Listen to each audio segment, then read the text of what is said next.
desde el Jordán hacia el este, toda la región de Galaad, ocupada por las tribus de Gad, Rubén y Manasés, y desde la ciudad de Aroer, junto al arroyo Arnón, hasta las regiones de Galaad y Basán. Los demás acontecimientos del reinado de Jehú, y todo lo que hizo y todo su poderío, están escritos en el libro de las crónicas de los reyes de Israel. Jehú murió y fue sepultado en Samaria, y su hijo Joacás lo sucedió en el trono. Jehú reinó en Samaria sobre Israel durante 28 años. Capítulo 11. Cuando Atalía, madre de Ocosías, vio que su hijo había muerto, tomó medidas para eliminar a toda la familia real. Pero Josaba, que era hija del rey Jorán y hermana de Ocosías, raptó a Joás, hijo de Ocosías, cuando los príncipes estaban a punto de ser asesinados. Metiéndolo en un dormitorio con su nodriza, logró esconderlo de Atalía, de modo que no lo mataron. 6 años estuvo Joás escondido con su nodriza en el templo del Señor, mientras Atalía reinaba en el país. En el 7º año, el sacerdote Joyadá mandó llamar a los capitanes, a los quereteos y a los guardias, para que se presentaran ante él en el templo del Señor. Allí en el templo hizo un pacto con ellos, y les tomó juramento. Luego les mostró al hijo del rey, y les dio estas órdenes: hagan lo siguiente: 1/3 parte de los que están de servicio el sábado vigilará el palacio real, otra 1/3 parte la puerta de sur, y la otra 1/3 parte la puerta detrás del cuartel. Harán la guardia del templo por turnos. Los 2 grupos que están libres el sábado protegerán al rey en el templo del Señor. Arma en mano, rodeen por completo al rey. Y si alguien se atreve a penetrar las filas, mátenlo. No dejen solo al rey, vaya donde vaya. Los capitanes cumplieron con todo lo que el sacerdote Joyadá les había ordenado. Cada uno reunió a sus hombres, tanto a los que estaban de servicio el sábado, como a los que estaban libres, y se presentaron ante Joyadá. Este repartió entre los capitanes las lanzas y los escudos del rey David, que estaban guardados en el templo del Señor. Arma en mano, los guardias tomaron sus puestos alrededor del rey, cerca del altar y desde el lado sur hasta el lado norte del templo. Entonces Joyadá sacó al hijo del rey, le puso la corona y le entregó una copia del pacto. Luego lo ungieron y todos aplaudieron gritando: ¡Viva el rey! Cuando Atalía oyó la gritería de los guardias y de la tropa, fue al templo del Señor, donde estaba la gente. Al ver que el rey estaba de pie junto a la columna, como era la costumbre, y que los capitanes y músicos estaban a su lado, y que toda la gente tocaba alegre las trompetas, Atalía se rasgó las vestiduras y gritó: ¡Traición! ¡Traición! Entonces el sacerdote Joyadá, como no quería que la mataran en el templo del Señor, ordenó a los capitanes que estaban al mando de las fuerzas: sáquenla de entre las filas, y si alguien se pone de su lado, mátenlo a filo de espada. Así que la apresaron y la llevaron al palacio por la puerta de la caballería, y allí la mataron. Luego Joyadá hizo un pacto entre el Señor, el rey y la gente, para que fueran el pueblo del Señor. También hizo un pacto entre el rey y el pueblo. Entonces toda la gente fue al templo de Baal y lo derribó. Destruyeron los altares y los ídolos, y enfrente de los altares degollaron a Matán, sacerdote de Baal. El sacerdote Joyadá apostó guardias en el templo del Señor, y acompañado de los capitanes y de los quereteos, los guardias y todo el pueblo, llevó al rey desde el templo del Señor hasta el palacio real. Entraron juntos por la puerta del cuartel, y Joás se sentó en el trono real. Todo el pueblo estaba alegre y tranquila la ciudad, pues habían matado a Atalía a filo de espada en el palacio. Joás tenía 7 años cuando ascendió al trono. Capítulo 12. En el año 7º del reinado de Jehú, Joás comenzó a reinar, y reinó en Jerusalén 40 años. Su madre era Sibia, oriunda de Berseba. Joás hizo durante toda su vida lo que agrada al Señor, pues siguió las enseñanzas del sacerdote Joiada. Sin embargo, no se quitaron los altares paganos, sino que el pueblo continuó ofreciendo sacrificios y quemando incienso en ellos.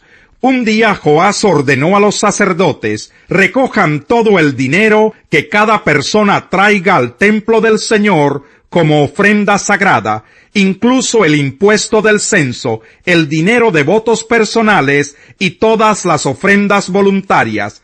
Cada sacerdote debe tomar el dinero de manos de su propio tesorero y usarlo para restaurar el templo y reparar todo lo que esté dañado.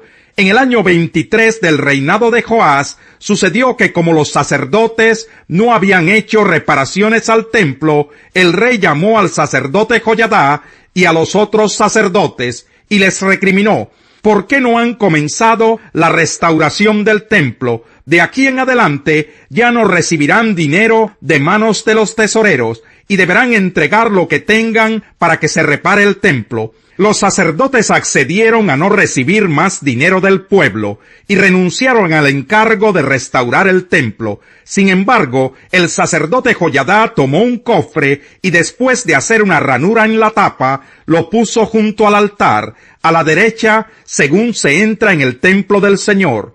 Los sacerdotes que vigilaban la entrada comenzaron a poner en el cofre todo el dinero que la gente traía al templo del Señor. Cuando veían que el cofre ya estaba lleno, subía el secretario real con el sumo sacerdote para vaciarlo y contar el dinero que había en el templo del Señor. Una vez determinada la cantidad, entregaban el dinero a los que supervisaban la restauración del templo. Estos les pagaban a los que trabajaban allí en el templo: carpinteros, maestros de obra, albañiles y canteros. También compraban madera y piedras de cantería, y cubrían todos los gastos necesarios para restaurar el templo del Señor. Sin embargo, del dinero que se traía al templo del Señor, no se usaba nada para hacer copas, despabiladeras, aspersorios y trompetas, ni otros utensilios de plata y oro, sino que ese dinero se les entregaba a los trabajadores que lo usaban para reparar el templo. A los que estaban encargados de pagar a los trabajadores no se les pedían cuentas, pues procedían con toda honradez. El dinero de los sacrificios expiatorios y por la culpa no era para el templo del Señor, pues pertenecía a los sacerdotes. Por aquel tiempo, Hazael, rey de Siria, atacó la ciudad de Gad y la conquistó. Luego se propuso atacar a Jerusalén. Por eso Joás, rey de Judá, recogió todos los objetos que habían consagrado sus antepasados Josafat, Jorán y Ocosías, reyes de Judá, juntos con los que él mismo había consagrado, más todo el oro que pudo encontrar entre los tesoros del templo del Señor y en el palacio real.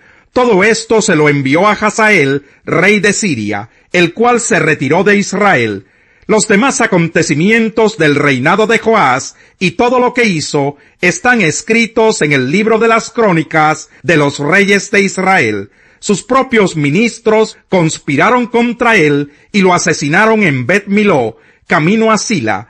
Quienes lo atacaron fueron Josacar, hijo de Simat, y Josabad, hijo de Semer. Así murió Joás y fue sepultado con sus antepasados en la ciudad de David, y su hijo Amasías lo sucedió en el trono.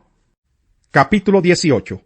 Después de esto, Pablo se marchó de Atenas y se fue a Corinto. Allí se encontró con un judío llamado Aquila, natural del Ponto, y con su esposa Priscila. Hacía poco habían llegado de Italia, porque Claudio había mandado que todos los judíos fueran expulsados de Roma. Pablo fue a verlos, y como hacía tiendas de campaña al igual que ellos, se quedó para que trabajaran juntos. Todos los sábados discutía en la sinagoga tratando de persuadir a judíos y a griegos. Cuando Silas y Timoteo llegaron de Macedonia, Pablo se dedicó exclusivamente a la predicación, testificándoles a los judíos que Jesús era el Mesías. Pero cuando los judíos se opusieron a Pablo y lo insultaron, éste se sacudió la ropa en señal de protesta y les dijo: «Caiga la sangre de ustedes sobre su propia cabeza. Estoy libre de responsabilidad. De ahora en adelante me dirigiré a los gentiles». Entonces Pablo salió de la sinagoga y se fue a la casa de un tal Ticio Justo, que adoraba a Dios y que vivía al lado de la sinagoga. Crispo, el jefe de la sinagoga, creyó en el Señor con toda su familia. También creyeron y fueron bautizados muchos de los corintios que oyeron a Pablo. Una noche el Señor le dijo a Pablo en una visión: «No tengas miedo, sigue hablando y no te calles, pues estoy contigo. Aunque te ataquen, no voy a dejar que nadie te haga daño, porque tengo mucha gente en esta ciudad». Así que Pablo se quedó allí 1 año y medio, enseñando entre el pueblo la palabra de Dios. Mientras Galión era gobernador de Acaya, los judíos a una atacaron a Pablo y lo condujeron al tribunal. Este hombre, denunciaron ellos, anda persuadiendo a la gente a adorar a Dios de una manera que va en contra de nuestra ley. Pablo ya iba a hablar cuando Galión les dijo: «Si ustedes los judíos estuvieran entablando una demanda sobre algún delito o algún crimen grave, sería razonable que los escuchara. Pero como se trata de cuestiones de palabras, de nombres y de su propia ley, arréglense entre ustedes. No quiero ser juez de tales cosas». Así que mandó que los expulsaran del tribunal. Entonces se abalanzaron todos sobre Sóstenes, el jefe de la sinagoga, y lo golpearon delante del tribunal. Pero Galión no le dio ninguna importancia al asunto. Pablo permaneció en Corinto algún tiempo más. Después se despidió de los hermanos y emprendió el viaje rumbo a Siria, acompañado de Priscila y Aquila. En Cencreas, antes de embarcarse, se hizo rapar la cabeza a causa de un voto que había hecho. Al llegar a Éfeso, Pablo se separó de sus acompañantes y entró en la sinagoga, donde se puso a discutir con los judíos.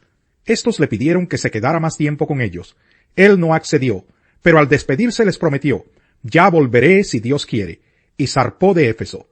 Cuando desembarcó en Cesarea, subió a Jerusalén a saludar a la iglesia y luego bajó a Antioquía. Salmo 145. Te exaltaré, mi Dios y Rey, por siempre bendeciré tu nombre. Todos los días te bendeciré, por siempre alabaré tu nombre. Grande es el Señor y digno de toda alabanza. Su grandeza es insondable. Cada generación celebrará tus obras y proclamará tus proezas. Se hablará del esplendor de tu gloria y majestad, y yo meditaré en tus obras maravillosas.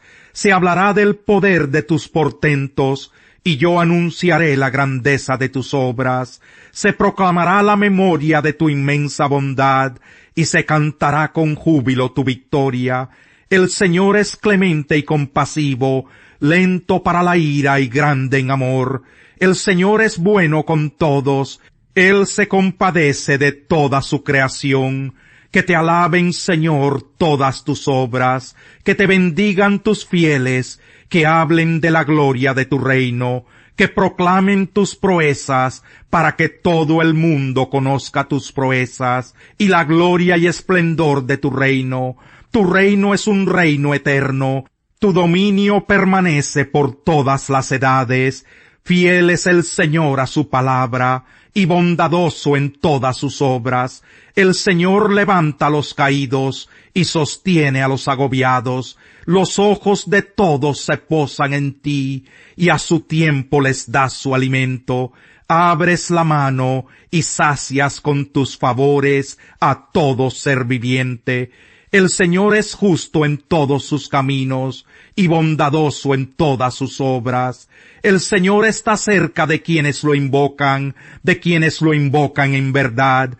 Cumple los deseos de quienes le temen, atiende a su clamor y los salva. El Señor cuida a todos los que lo aman, pero aniquilará a todos los impíos.